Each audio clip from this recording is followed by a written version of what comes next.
कर्म करने जाता हूं, कांड हो जाते हैं। एनटीए के लिए ना भाई एग्जैक्ट ये लाइन वैलिड हो रही है, और इस वीडियो में प्रूफ कर दूंगा कि भाई क्यों मैं ऐसा कह रहा हूं।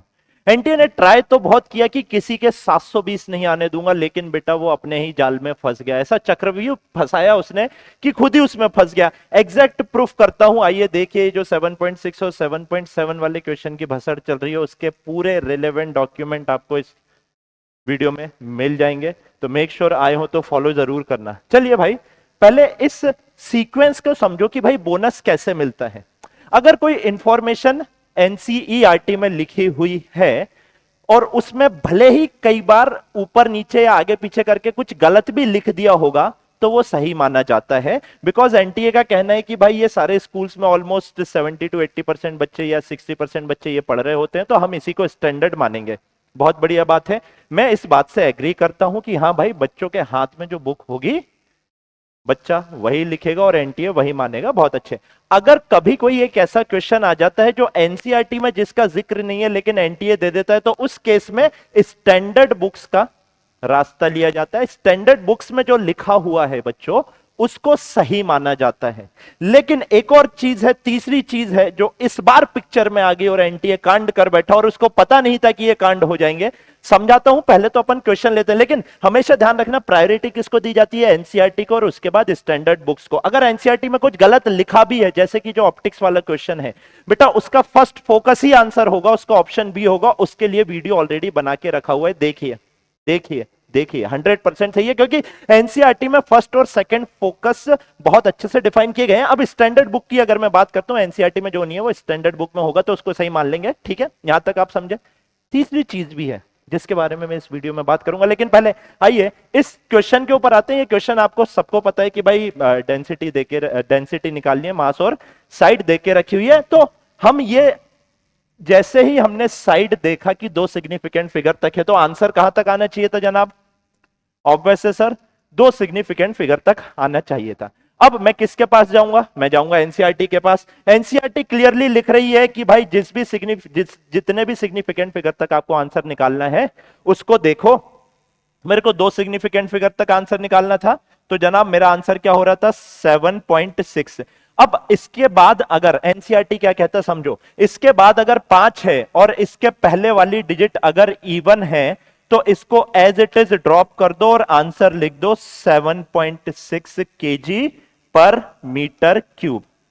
बहुत बढ़िया, एकदम सही दिया भाई। वही यहां पे लिखा हुआ है कि अगर प्रीसीडिंग डिजिट आपका इवन है तो दो इनसिग्निफिकेंट डिजिट है, आप उसको सिंपली ड्रॉप कर दो। ये लिखा हुआ है, एनसीईआरटी में लिखा हुआ है।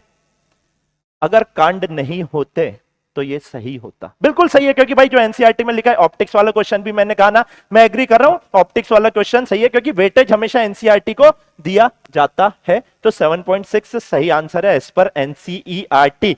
लेकिन there is another thing which is above NCERT, that is Bureau of Indian Standards। NTA ने सोचे ही नहीं, और ये एनसीईआरटी में मिस्टेक्स थी, अभी कई लोगों को पता लगा है। हालांकि खैर हम भी यही कहते थे कि हमेशा आप ये मानिए, बट अब वो दिक्कत वो है ना, वो पिन पॉइंट वहीं से आ गया है, तो अब सही जो है उसको कहना पड़ेगा भाई। अब एनटीए माने या ना माने, लेकिन इंडियन स्टैंडर्ड क्या कहता है भाई, आप अच्छे से देखिए। पहले डॉक्यूमेंट देखिए, इंडियन गवर्नमेंट की साइट से निकाल के लाए हैं जनाब, इंडियन गवर्नमेंट की साइट से। भारतीय मानक Indian standards rules for rounding off numerical value क्या कह रहा है? 4.2.2 देखिए, मैं थोड़ा सा बड़ा करता हूं जनाब इसको, और समझिएगा थोड़ा सा, मैं आराम से पढ़ा दूंगा, कोई दिक्कत वाली बात नहीं है। मैंने कहा रूल 3 दैट इज, सॉरी कहां गया, 4.2.2 दैट इज रूल 2। आराम से पढ़िए क्या कह रहा है। When the figure next beyond the last figure और प्लेस टू बी रिटेन्ड, बोल रहा जहां तक आपको आंसर लिखना है, उसके बाद का फिगर अगर 5 से ज्यादा या 5 है, और वो followed by any figure other than 0, उसके बाद के फिगर 5 से ज्यादा या 5 है, और उसके बाद अगर कोई भी नॉन जीरो नंबर आ रहा है other than 0, the figure in place retained shall be increased by 1। थोड़ा सा आराम से समझाता हूं। उन्होंने कहा कि अगर 3.4 एग्जाम्पल भी दिया उन्होंने, अगर 3.455 है और आपको अगर यहां तक राउंड ऑफ करना है तो 3.45 है। अगर आपको 3.4 यानी दो सिग्निफिकेंट फिगर तक लेना है, बाद में 5 है और नॉन जीरो फॉलो कर रहा है, तो 3.5 आंसर आ जाएगा, कह रहा है वो। अगर आपको उसके आगे देखना है तो उसका आंसर 3.46 हो जाएगा। आप देखिए ये वाला अगर 5 तक रिटेन करना है, उसके बाद 5 है, तो बेटा ये क्या हो जाएगा, 3.46 हो जाएगा। हमको इससे मतलब है कितना हो रहा है, 3.455 को वो क्या लिख रहे हैं, 3.5। तो अगर इसके हिसाब से देखें तो मेरे को 6 तक यहां तक लिखना था, 7.6 दो सिग्निफिकेंट फिगर तक लिखना था, उसके बाद 5 है फॉलोड बाय नॉन जीरो।